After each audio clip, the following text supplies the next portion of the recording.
Hello everyone, welcome back to the channel and to the Bridge Too Far campaign. So basically this is a recap of the battles that happened in the second half of round one. We then have a few end phase stuff to do, so basically Lucas can bring in more paratroopers or resupply the ones he's already got. We then have some exploitation moves, so Firestorm units being able to move into unguarded territory to claim it. So I can't do this with bridges and other stuff like that.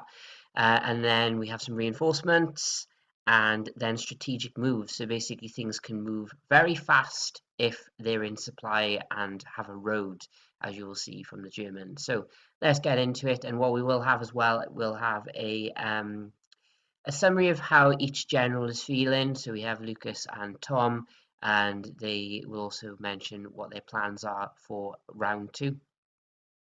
Okay, so before we have a look at the campaign map, we'll hear from Tom first, who is the German commander. This is a recording on my phone, so I don't know how it will sound today, but here we go.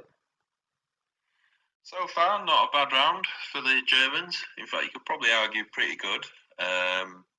So I want to give out my kudos to the commanders of Eindhoven, holding fast there. That's really hindered the American breakout.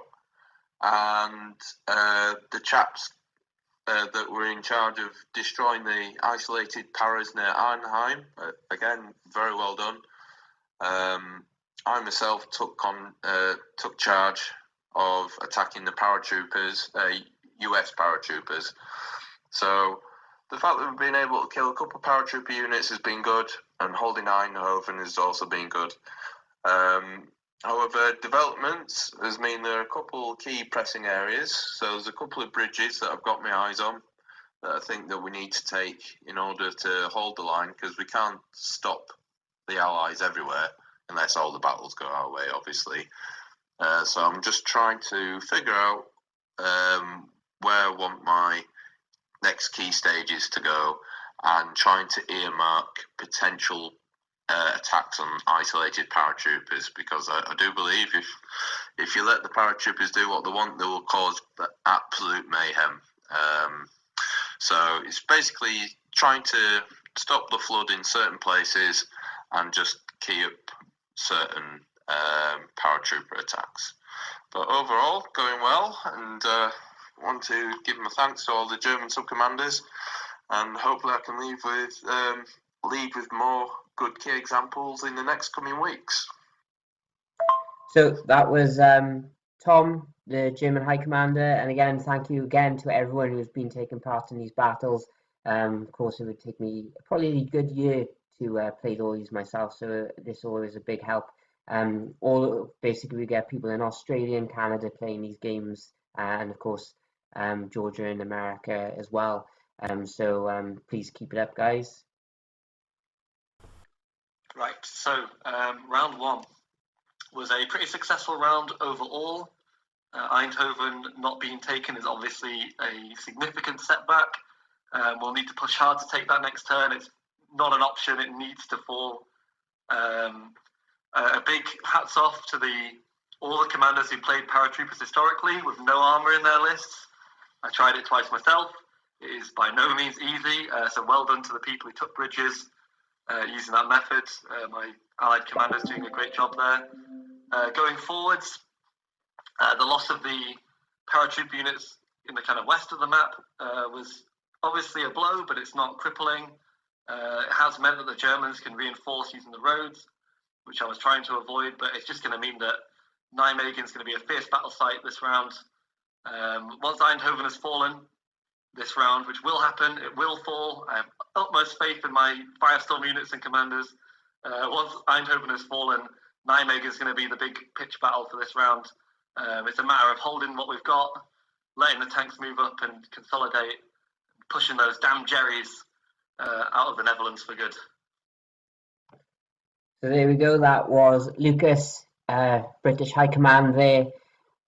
Good rousing speeches from both commanders there, so anyone playing in this round and next round thereafter, these are the guys you're playing for, and of course a victory for your the Allies or the Germans. So let's have a look at the campaign map then. Okay, everyone, round 1 gaming has ended. So we still have a few other phases to do before the round is completely finished, but we'll give a little bit of a sit rep on what has happened. So, Vert Road has been taken, and the Fallschirmjäger Firestorm unit was destroyed, but they will come back at some point. Eindhoven was assaulted for a second time and has stood still. Sunbridge has been taken, as we know. The Germans did attack from Vortbridge to here, destroyed the Americans, but also got destroyed in the same process, so they will come back as well. The Maswal Canal bridge has been taken by the Americans, and the British were surrounded and captured. So basically, the British powers here and the American powers here are now POWs, and that scores points for the Germans. So, end of turn 1 points, we have 26 points for the Allies. They only get half points for Sunbridge and the Masval Canal because they're not in supply, and the Germans are on 300 points. So obviously this will keep getting knocked down every time the Germans lose something. So the next step is the strategic phase, and it's going to be air allocation. So Lucas has 2 C-47 missions to bring in. So we rolled, I rolled as the organizer, and he only has 2. So you can either bring them in, drop more paratroopers on unoccupied landing zones with no supplies or paratroopers in them, or he can resupply some paratroopers, but he only has 2. He does still have the Typhoon. Now this is quite clever with this one. He can put it on a supply depot of the Germans, and if he wins a roll-off, they cannot use this drop zone for next round, so that will delay some stuff coming in to help out. But the Germans also get to do that, but to where the drop zones are. So if it's a resupply mission, they can basically block it with a roll-off as well. So we will see where the next lot of airdrops happen. Okay, so we have the airdrops, exploitation, and strategic moves all in one because we had a video chat and wanted to keep the momentum going. So the 2 airdrops for Lucas, he decided to drop more paratroopers in. So DZC was clear since everyone died there. So he's dropped a American paratrooper unit here, and they come with 2 supplies. And then on DZT, which was clear because nothing has gone there yet, a paratrooper unit, American again, landed with 2 units. Tom has placed his aircraft Firestorm unit on Virgil Bridge, so basically they will be used as a Firestorm unit if it is attacked, and Lucas has put his one in the rear so you can use it for 1 game next round. So exploitation moves. So Allies started, they moved a unit into Alst to block off any attempts going over here. Over there they were blocked by canals and bridges. The British paratrooper unit here exploited onto Vocal Road.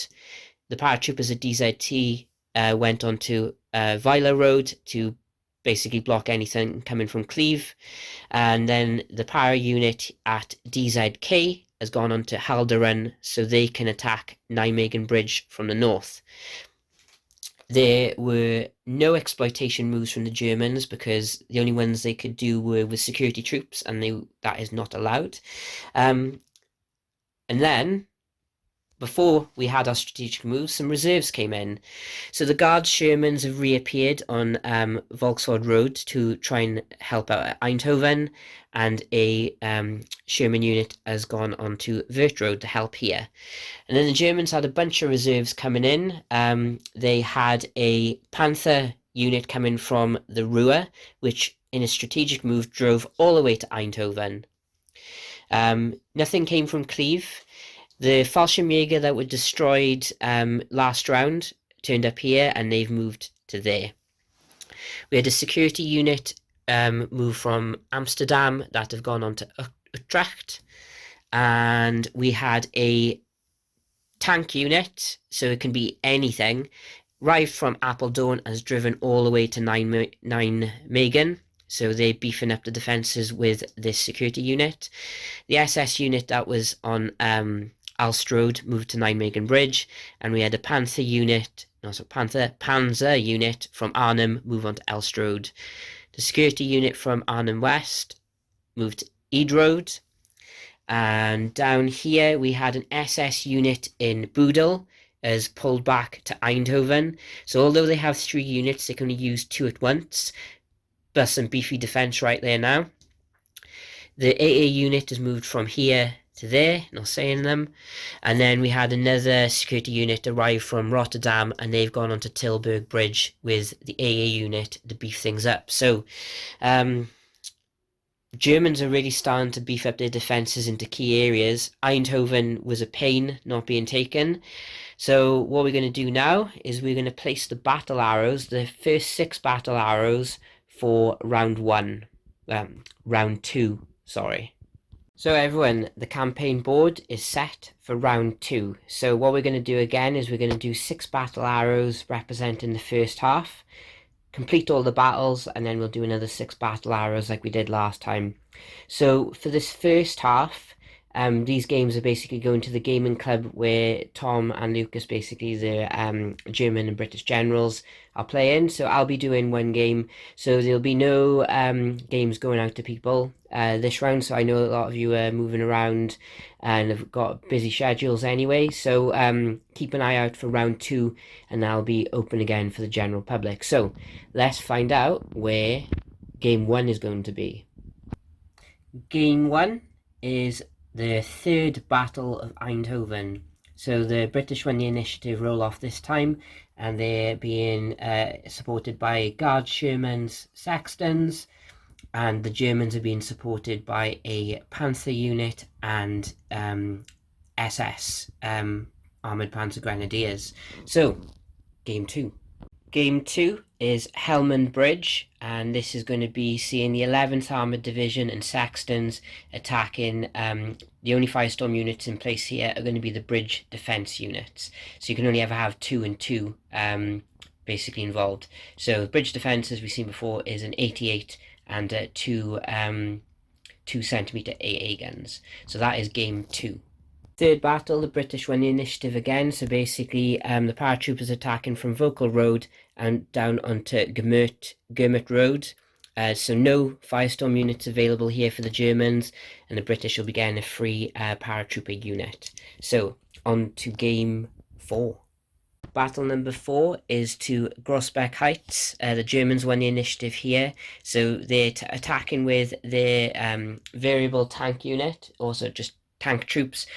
So rolled for it is actually Stugs. There's going to be no defensive units for the Americans here. And now we go on to Game 5. Game 5, the Allies won the initiative again, so basically they're attacking Wengel Bridge again, so second battle of Wengel Bridge. So we've got American paratroopers going in here, they're having to use a supply token to do this, but the Germans have a bridge defense unit and Stukas here, basically covering the bridge. So we now go for our final Game 6. Okay, final battle. So this is the 5th initiative win for the Allies here. The Americans on the Maasval Canal Bridge are going for Grave Bridge. So American paratroopers versus bridge defense again. So they are able to use their supply token from the Grossbeck Heights, because it's kind of all simultaneous, so I suppose it is okay to be used. So there we go. So if all goes well, we could have a direct link up here to the paratroopers up in Nijmegen pushing their British armour up, and that's it. So we go now. I'll send this over to Tom and Lucas, so in case Lucas wants to add his Typhoons to any of these battles, he can, and we'll see if he does. So there we go, and we look forward to seeing the final results from the first half of round 2. Battle number 5 is the Americans going into Wengel Bridge. Basically we have a paratrooper firestorm unit up against bridge defense and Stuka air support, and then the final battle arrow is from the Maasval Canal to Grave Bridge, again paratroopers with a supply against bridge defence, and that is it.